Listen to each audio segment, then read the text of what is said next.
Hey friend, what is up? Welcome back to the channel. If you are new here, sincerely, I want to welcome you to this little corner of the world. I speak on all things personal development and productivity for female entrepreneurs in the online space after having pivoted into this world 4 years ago. I want to share with you the 4 habits that you want to stop doing as soon as humanly possible if you want to make sure that you are successful and confident as an entrepreneur. If you're interested in learning about how to run your business and your life with less effort and more joy, make sure you subscribe to the channel and hit the little notification bell so that you can get notified anytime that we put out new content. So let's get into it. First habit that I want to talk about today is the habit of comparison. You need to stop doing this one, and it is a constant practice that I am in myself. It's not easy. Like when most of us are running businesses that include some form of social media every day, we are tempted by seeing everyone else's highlight reel of how many clients they're signing, how big their launches were, all of the travel that they get to do, blah, blah, blah, blah, blah. We are seeing the highlight reel of everything that's going well in their business or in their personal life, whatever. It seems like they've got everything figured out and you're over here in a corner having just like cried your eyes out because you can't get your technology to work or someone didn't sign up with you or whatever. We're not seeing the whole story. We are only seeing a fraction of all the good stuff because we most of the time only want to share the good stuff on social media because it gives us a little bit of like woohoo, go me. However, we need to remember that that person's not sharing when they're curled up in a ball crying in the corner about how they feel like a failure and they feel like their business isn't working and that why them, why me, blah, blah, blah. We all have these moments. So we need to stop comparing ourselves to other people who we can only see part of the equation. And as cliche as it sounds, comparison is the thief of joy. And you want to run your business filled with joy, not filled with scarcity or fear that it's never gonna be enough and that you're never gonna be enough. Nah, we're gonna squash that. Not only makes you miserable in the process of running your business, but it also disempowers you from actually taking action in a way that will get you to where you wanna go. And we don't wanna be disempowered, we wanna be empowered in knowing that we have unique gifts that need to be shared with the world and that we have a responsibility to share them. That's where we wanna be energetically. It's so much easier said than done, but when you can develop practices every single day to snap you out of comparing yourself outward to comparing yourself inward, that's when the magic happens. It requires you staying in your own lane, putting your blinders on to an extent, and focusing on what you need to do, focusing on who you need to serve, focusing on how great your life is right now while you're building the life that you want down the road. One of my favorite ways to do this is setting boundaries with social media if that is your main trigger. It could look like muting people or even unfollowing people that make you feel like garbage. Maybe it's setting protected time to not be on the app. Maybe it's setting protected time to only be on the app during that time, and besides that, you're not using it. Having habits that fill you up and remind you who you are, that empower you with reminding yourself of all the gifts that you've been given, that give you reminders of who you are at your core, how you make people feel, what you stand for, the impact that you're making in the world, the people that you're helping, and reminding yourself that the only person that you need to compare yourself to is who you used to be and also who you're going to be. Those are the only 2 people that you can compare yourself to. The second habit that you need to stop doing right away is saying sorry when you don't have anything to apologize for. This is something that a ton of us women do unconsciously. We apologize for everything, and it is not a good habit to have.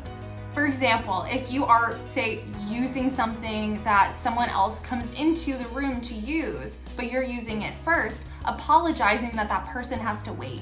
You were there first. You don't need to apologize because you're gonna take your time. Like if it's a microwave or something, they can wait the few minutes or a few seconds that your food needs to heat and then go about using theirs. You can even strike up a conversation instead. You don't need to say sorry for heating up your own lunch. Or this one happens all the time, is when you are standing somewhere or you're walking and someone else bumps into you and you're the one who apologizes. The language that we use and that we hear ourselves saying actually changes our behavior. It actually changes the actions that we are able to take. As an entrepreneur, you're a leader. If you're constantly apologizing for things that you don't need to be sorry for, that's preventing you from taking the action that is necessary to make the impact in the world that you want to make. It's preventing you from standing in your power. We don't need to shrink ourselves unnecessarily. And by saying sorry for things that we don't need to apologize for, that shrinks us. That makes us into tiny little mice that are small and insignificant. But that is actually the result of what happens when we use language this way. And so the way that you're going to be able to adjust and not say sorry for things that you don't need to apologize for is to be mindful and change your language. Say you're crafting an email, and instead of saying, "I'm sorry I'm getting this to you so late," change your language to, "I appreciate your patience in me getting this to you." Instead of saying, "I'm sorry to interrupt you, but ... say, "Hey, is this a good time?" When we're more mindful about the words that we choose to use and the words that we choose to say, that allows us to be empowered. And we are so lucky to have a huge lexicon of so many words that we can choose. We have access to so many different words. I know that sounds a little silly, but we have access to so many different words that we can use. So if we have access to them, why aren't we using them? The third habit that you want to stop doing as soon as possible is perfectionism. Perfectionism is a really sneaky devil. It gets embedded in many of us high achievers from a really young age because it serves us in academia. When you're taking a test and you need to be able to answer all the things correctly in order to get 100 and to get praise, yeah, that behavior is going to be like, this is your ticket to success. Be perfect, answer everything right, don't make mistakes. However, it has a really negative effect on us in the real world, but especially as entrepreneurs. Perfectionism itself stems from a fear of being unworthy or having no value. And so people who have perfectionist tendencies try to avoid any possibility of being judged by someone by striving for perfection. However, we all know that perfection does not exist. We cannot actually be perfect. And honestly, we don't want to be perfect, because if we had everything perfectly in line the way it's supposed to be, life would be pretty boring, wouldn't it? And two, perfectionism is often just a sexy word for procrastination. Perfectionists will often say that they're waiting for the right time to do something, or they're waiting until they have every aspect figured out completely before taking action, or they're waiting until they've finessed every single little thing and double-checked, triple-checked, quadruple-checked things before putting it out into the world. However, if you've been an entrepreneur for any period of time, I'm pretty sure that you can recognize that this is the thing that is probably holding you back the most in your business's success. It's the constant questioning yourself of, is this good enough? Is this good enough? Is this perfect? Will people judge me? Constantly playing in your head. It's not helping you just get the stuff out there and start helping people. And so the ways that we're going to actually combat perfectionist tendencies is by reminding ourselves that done is better than perfect. We're also going to celebrate the small wins, because a lot of times people who have perfectionist tendencies only see value in celebrating the end result. However, if you don't celebrate the little baby steps along the way, one, things are going to be sucked of their joy. And two, you're going to burn out. You're not going to feel good about the action that you're taking. So we want to celebrate the baby steps, because the baby steps start to accumulate, and then you'll start to get traction, and then you'll start to feel momentum, and then things are going to start happening in your business and in your life, and you're going to feel the way that you want to feel. That happens now. That happens with the action step that you take today and this afternoon and tomorrow afternoon, not just at the end of the tunnel. Feel it now, and I promise you that's going to help you take action. And a limiting belief that a lot of perfectionists have is thinking, well, if I'm not striving for perfection, then how will I actually produce something good? Like, don't I want it to be perfect? No. The thing that we want to focus on, especially as entrepreneurs, is being able to produce excellence rather than perfection. Because perfection makes it seem like it just happened like that, and that there was no effort, and that it is inherent in the person who did the thing, rather than giving them credit for all the work that they probably put into it. If we focus on excellence, That is a standard that we can strive towards. We can strive towards excellence. That is something that can actually be attained. So if you have perfectionist tendencies, instead of striving for perfection, strive for excellence, and also acknowledge excellence in other people instead of saying, oh, what they do is perfect. No, say what they do is excellent, and that gives them credit where credit is due. Fourth daily habit that you need to drop is inconsistency. Being inconsistent is probably the number one thing keeping people from truly feeling confident in themselves, in their business, in what they have to offer, in their skills. The list goes on and on. I've said this before and I'll say it again. Confidence is bred through action. So if you do something, that gives you evidence that you are capable of doing it again. And when you show up for the things that you say you're gonna do, that's building trust with yourself. And that's building trust that you can follow through on your own word. So whether it's inconsistency with posting on social media for your business, or working out, or eating vegetables, or your sleep schedule, or spending focused time on business building activities, it's taking away your trust in yourself to actually being able to do it. Something that I want to note here, and I think it's really important to say, is that inconsistency is based on whatever you dictate consistency to look like. So it doesn't mean 100% balls to the walls, like the most intense thing you've ever heard of, super drastic. It's not. You get to say what consistency looks like for you. So there will be people, let's use social media for example, people who are like, you need to post 7 times on TikTok every single day in order to be successful. Whether or not that's true, that doesn't necessarily mean that that's the cadence that you need. That doesn't necessarily mean that that's going to be consistent for you if you're starting at 0. So I want you to make sure that you're identifying what consistency looks like based on a realistic place, and then build from there. Something else I want to note too is if we're talking about consistency and inconsistency, there are going to be bumps in the road. There are going to be things that come up and are unanticipated and get in the way of you being able to show up, whether you get sick or something happens or there's a death of a loved one or something else has to take priority. You have to put out a different fire. That is to be expected. The difference between giving yourself grace and letting yourself off the hook. Because sometimes if you're like a perfectionist by nature or you have perfectionist tendencies, it's really easy that if you're trying to be consistent at something and you don't do it one day, whether you forget, you intentionally don't do it, you choose not to do it, whatever, it's easy for us to be like, I failed, so therefore I'm never gonna be able to do the thing.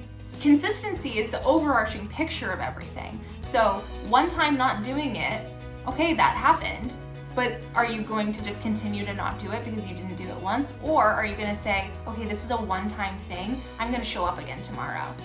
That is consistency. And so a little rule of thumb that I like to use when I'm thinking about the overarching picture and showing up when things get hard or things come in my way is one time not doing something, that's giving myself grace. That's being kind to myself and having an understanding that I am a human. But 2 times off, or 3 times off, or 4 times off, that's becoming a habit. And so I need to either adjust what I'm doing, take a second to recalibrate, or I need to get honest with myself and say, this is starting to become a behavior where I'm not doing this thing. We need to reevaluate and do what we say we're gonna do. So if you're having a hard time being consistent and you are looking at your overall behavior and you're saying, yeah, I'm noticing that I have 2 times off, 3 times off, 4 times off on this thing that I'm trying to be consistent in, what I want you to do is I want you to establish why the heck it's important to you in the first place. Because you probably, if you aren't showing up for the thing, you have either 1, not identified why it matters in the first place, whether to you personally, to your overall business, to the people in your life, the ripple effect. Like if you haven't gotten really, really clear on why it's important, no wonder you aren't showing up. Or if you have identified that and you're still not showing up, it's truly not important to you.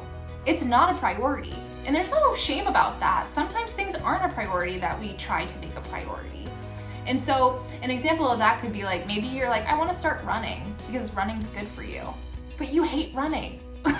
And it's not important to you. Maybe moving your body's important to you, but running itself is not important to you. So it's going to be an uphill battle, you trying to do this thing.